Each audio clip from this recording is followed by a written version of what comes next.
দেখেন সালাল টু মাস্কেটের সফরে এক একজনের অবস্থা দেখেন।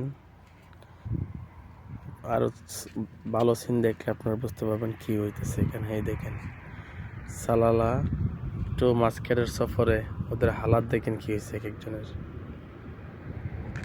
একজনের হালাত দেখেন। আর আমি একা একা ড্রাইভ করে আসছি তো 1000 কিলোমিটারের মধ্যে 800 কিলোমিটার ড্রাইভ করে আসছি আমি একলা। এখন আসার পরে মানে আমার আর সহ্য হইতেছে না। এখন এখানে একটা রোডের পাশে, মেইন রোডের পাশে একটা পার্কিং প্লেস বানাইছে গভর্নমেন্টে, মানে বানাচ্ছে কিছুক্ষণ পরে এখানে পার্কিং করছি।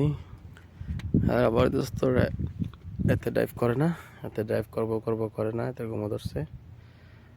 সালালার থেকে এখন তো ঘুমে আছে। 800 কিলোমিটার চালাইছি আমি।